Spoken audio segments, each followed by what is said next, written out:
Tonight, I've got a story to share. That's true. It was 1971. Christmas Day, when I ran down the stairs. I saw my father in the reclining rocking chair, crying. "Father, what has happened?" And he looked to me and said, "Mater has died." Now, Mater was the name that we called our grandmother. 3 days before Christmas, Mater and Jaja, as we called our grandfather, headed out to California. Goodbye. And do well the rest of your life. That was the last time her earthbound body was seen in our household. Little did we know we would see Mater again in the very near future. The night of her funeral,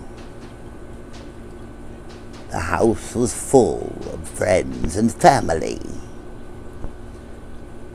As everyone was gathered, reminiscing of stories of Mater in the younger days and through her life, the smell of Narcissus Noir, a very potent French parfum, wafted through the air. It went around the room as if somebody was actually wearing it and walking by. One by one, around the room, everyone was almost choked with the strong smell of black narcissus. Mother called to us children and said, "What are you doing playing in grandmother's perfume?" I had gotten it for her for the holidays. Little did they know, none of us had been touching the perfume.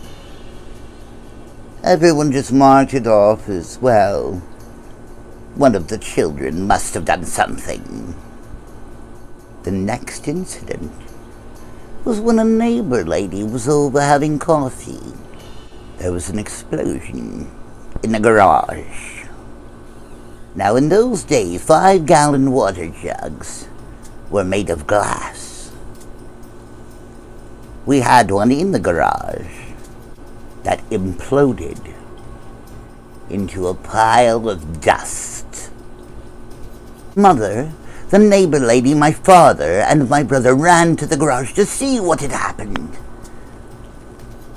They simply saw a pile of dust. They marked it off as, oh well, the lid must have been on and the heat made it combust. The next incident is when my brother moved out of the house after asking my mother if in Florida we have earthquakes.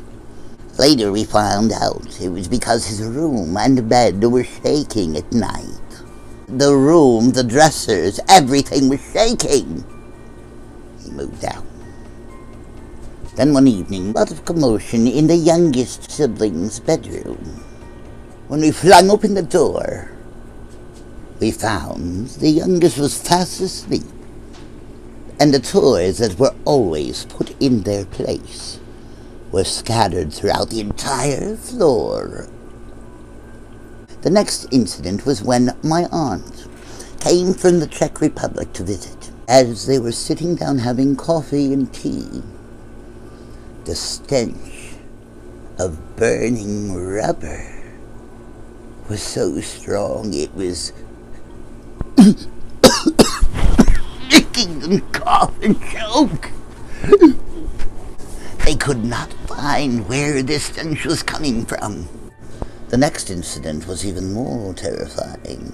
Mother was on the phone, Father was in the kitchen, when all of a sudden, Brother one's door started shaking in the door jamb, and the door knob was twisting at a radical crazy rate.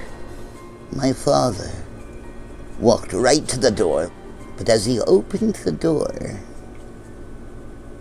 without a second thought, he said, "Mama, come in." Father believed in the hereafter and supernatural. He said he felt her, and she had to come in to tell us something. By now, Mother is absolutely terrified, will not get out of bed for days at a time. Neighbors wanted to bring crosses and put them on our doors. We had been so scared we all started sleeping together in one room. When I looked up on top of my mother and father's long dresser, I could see a figure on the top, sitting there and just rocking back and forth. Back and forth. You couldn't see it completely, but in the dark, you could see that bit of the shadow. My brother and I were both terrified. They were everywhere. I could feel them touching me. I screamed for Mother. I screamed for Father, and I said, "Oh my God, please help me, please help me. I'm blinded. I can't see." They turned on the light. Of course, there was nothing. But now we had to admit there was something happening in the house. By this time, Brother One was in college. He had befriended a parapsychologist by the name of Carol Parrish. He explained to her the things that were happening in the house and how doors were rattling. People were being touched. The scent was so strong in the house of Narcissus Noir, it was gagging. Too many incidences were happening to say there was nothing going on. Carol Parrish agreed to come over. Arrived at the house, walked in the door, and first thing said there was a very powerful energy in there. She asked for an item that may have belonged to Mater. Mother gave her a scarf. Dr. Parrish held the scarf closely, sniffing it and feeling it, holding it close to her person, and said the energy of Betty. Betty was her real name. No one ever told her her name was Betty. She said Betty's energy is extremely strong, and she has something so important to say. You have to listen. She said to my mother, if you did not damn the energy in this house, if you did not damn it away, she would have actually materialized. She was so strong. Carol looked down and said, Betty has 3 things she'd like to tell you. Number 1, yes, there is life after death. Number 2 had something to do with my grandfather that was never repeated. But the 3rd and most important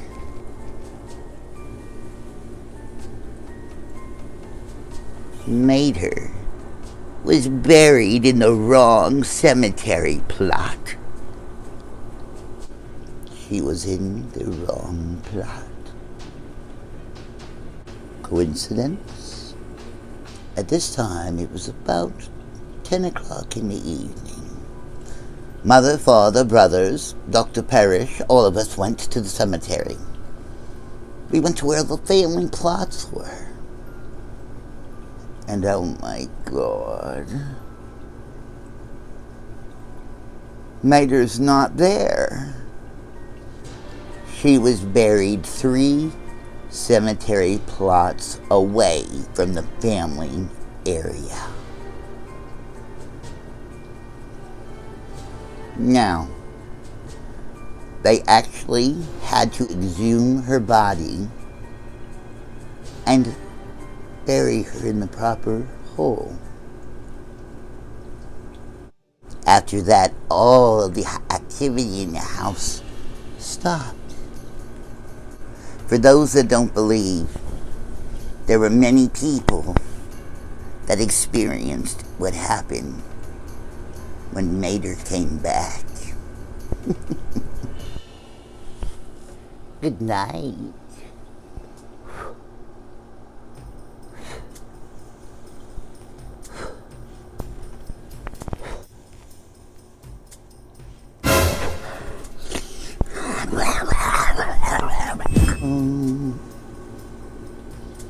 And then we heard it coming up from the stairs. Where is my golden shower? Where is my... Oh, wait a minute. No, that's a different story altogether. No, never mind. Listen, the most terrifying... What the hell are you doing? Get the hell out of here. Why don't you scare the dog shit out of me one more time? Even in death, you'll make sure you'll end up in the right hole.